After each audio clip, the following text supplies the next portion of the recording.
title. Today I'm going to be showing you guys how to make guitar beats for Roddy Ricch. Let's go. Okay, so the original sample was a different pitch than the one that I used in the beat. So I'm going to just play all the original sample.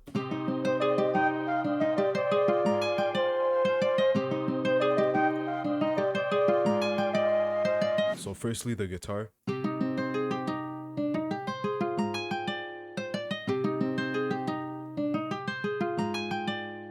So the first thing I did here is, before anything, since I wanted to go for that like Roddy Ricch Spanish guitar type vibe, I went up here, this little magnet icon, and then I went to 1/3 beat. And what this does is basically it fits the lines in a grid in an order that will guide you to like the triplet like Spanish guitar-esque bounce. Alright, so the next thing I did here was build the melody. So as you can see in my piano roll, there's a bunch of ghost notes in the back here, and basically what this is this is the C minor scale. So basically any of the ghost notes in the background, like the sort of like grayed out notes you see, those are all notes that work together no matter the order they're played in. So basically this is like kind of like a guide for you to like build a melody off of. What I started off with was a basic C minor chord that was broken down from top to bottom. So basically I started off with this. The cool thing about this here is that you don't even have to go too crazy to come up with a nice melody, because there's this rule, right, where if you pitch the melody up or down 5 semitones, it will still make sense with the original chord that wasn't pitched up, if that makes sense. So let me just demonstrate it here. Right here I have this simple triad that's broken down, right? It goes from top to bottom just like this.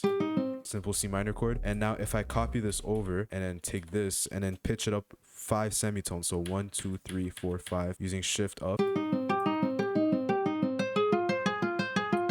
So you see, like it makes sense. It kind of has that Spanish like triplet vibe already, you know, that very basic pattern. So that's pretty much what I based my melody off of. Now, since obviously I made so many melodies in the past, I don't need the ghost notes anymore. So basically you just want to mess around with it with that 5-note rule where you can pitch it up or down 5. Yeah, man, that shit's easy. Another thing you need to do as well when you build a melody is you need some bass notes, because the bass notes are pretty much going to set the foundation for any like low end that's going to be in your beat, right? So like, for example, an 808, a sub bass, you know, anything like that. So bass notes are usually so simple that like you can kind of just go by ear and just place them like that. Like me, for example, it's literally 2 notes, right? It's kind of mainly focused on rhythm rather than the melodic aspect. So it just goes here, then 1 lower, and that's it, and it just repeats, right? So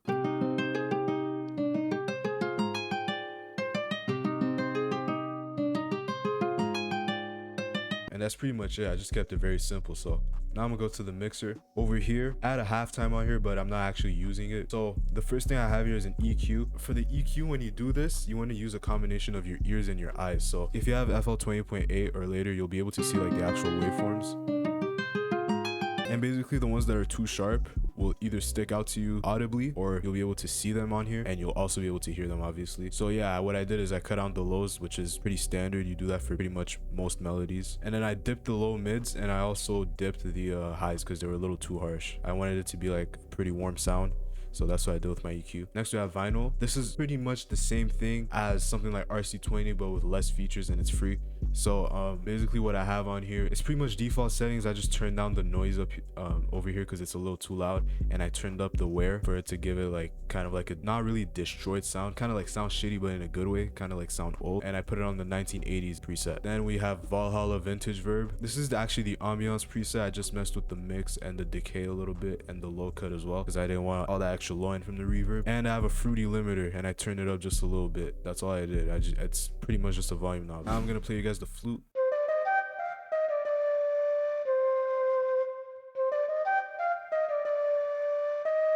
So for the flute, it's pretty much the same thing with the triplet. And for the melody, all you want to do is you can use the helpers that I showed you earlier as well, the minor scale helper, and you can just follow a melody according to those notes. Just try to think of a catchy melody, play on top of it. It's not very difficult. It's just got to be catchy. It's got to be something that stays stuck in your head, you know. For this, we don't have much effects. We have a vinyl over here, once again, just to detune it, turn down the noise, and a reverb just to make it more spacey.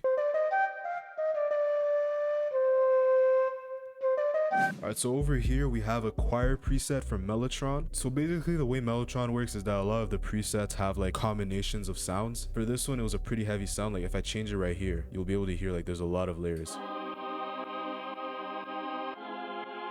And I didn't want it to be like that heavy in the mix. I didn't want it to be like that thick of a sound, I guess you could say. So I kind of just turned this knob to B. It had this like very light kind of choir sound.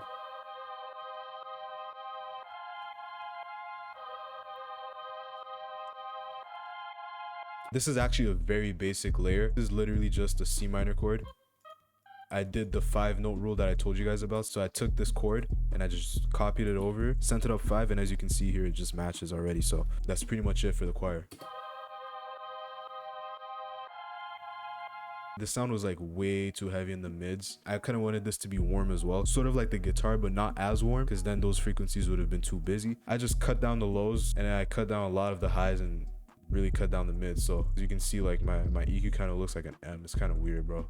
Yeah, so the way that I use it, this kind of does the same thing as turning it down in the channel rack and the mixer. This kind of gives me like a placebo effect, so that's why I use it. You guys don't have to use this unless you're compressing certain sounds. So then we have a girls beat as well. I got the sidechain preset. The sidechain preset is originally like this. It's just a bunch of like triangles, and then I just kind of turn these up to make it less harsh, kind of just give it like a chopped up type sound, you know. And I have just a reverb. This is just the default preset. I turned down the mix, turned down the decay, and turned up the low cut, and that's pretty much it for effects.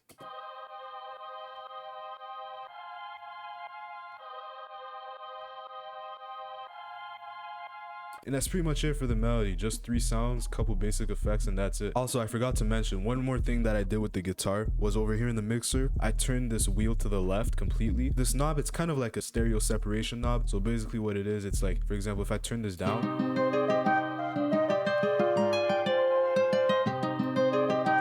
when I turn it down, it kind of sounds like more mono, like less like wide. It's less of a big sound. But if I turn up the stereo separation,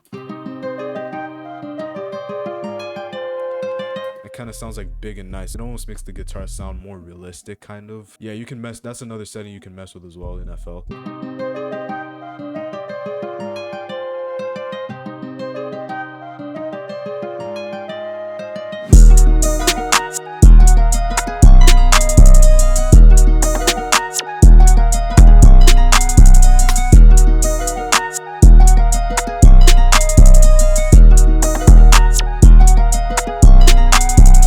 Once I dragged it in here, I realized that Roddy Ricch, he tends to sing around the F sharp to like E range kind of. So I pitched up the melody even more. I pitched it up 200 cents up here. Kind of sounds like more like a Roddy Ricch-esque melody. This is what it sounds like pitched up again.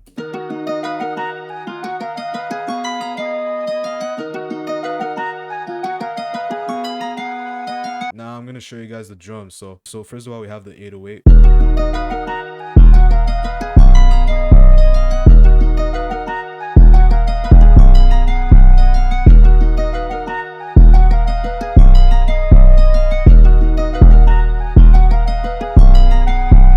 Simple pattern, nothing super special about it. So for the 808 pattern here, all it's doing is just following the bass notes that we placed earlier when we made that guitar melody. So like I told you guys, those bass notes, it kind of sets the foundation for like the low end in your beat. So in this case, it's the 808. So all I did here is just follow it, you know. I kept it very simple, followed it, came up with a nice little rhythm. That's it, man. It's got that bounce, it's got that knock. That's what matters, man. Now what I do with the 808 itself is I turned up the velocity a little bit here, and I turned up the out knob, because what this does is it basically makes the 808 shorter. And when it's shorter, it kind of makes it bouncier. It kind of gives it like that little Wheezy bounce, you feel me? So yeah, that's what I did with that. Now I'm gonna play you guys the hi-hat.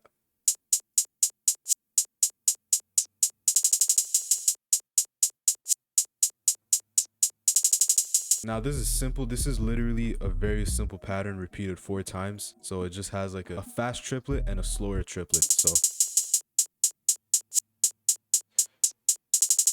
that's pretty much what it is. Pretty much just that same pattern repeated 4 times. And for effects, all there is an Effectrix on there. What I did in Effectrix is I added a little reverse hi-hat over here, a little vinyl stop, which is basically, it kind of makes the hi-hat sound like a laser. It's a very, very, very subtle sound, but like I really fuck with it because like I'm into like lasers and all that weird stuff. At the end here, I added like a little reverb effect. So basically what it does is pretty much what it says. It just adds a, you know, it kind of makes it sound more splashy, I guess. So then I had added a clap, and all I did with the clap was turn it up. It's a basic, just a basic clap.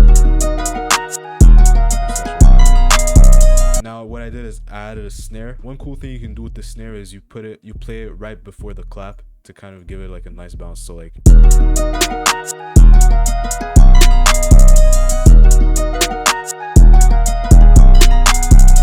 kind of a cool little trick that gives it that little Wheezy bounce, you know, that I keep talking about. So the rest is pretty much a bunch of just perks and open hats and just pretty much just filling the bounce, man. I mean, I don't really like to put any effects on most of the drum sounds, because when you like oversaturate your drums with like effects and all that bullshit, like it kind of just fucks it up and just makes it sound corny. What I do is I just let my drums clip, and you know, I don't really add too many effects to my drums because the drums tend to be better when they're dry. So yeah, pretty much just added open hats, perks, and I also added a second 808 sound with the same exact pattern as the original 808. So this one goes like this.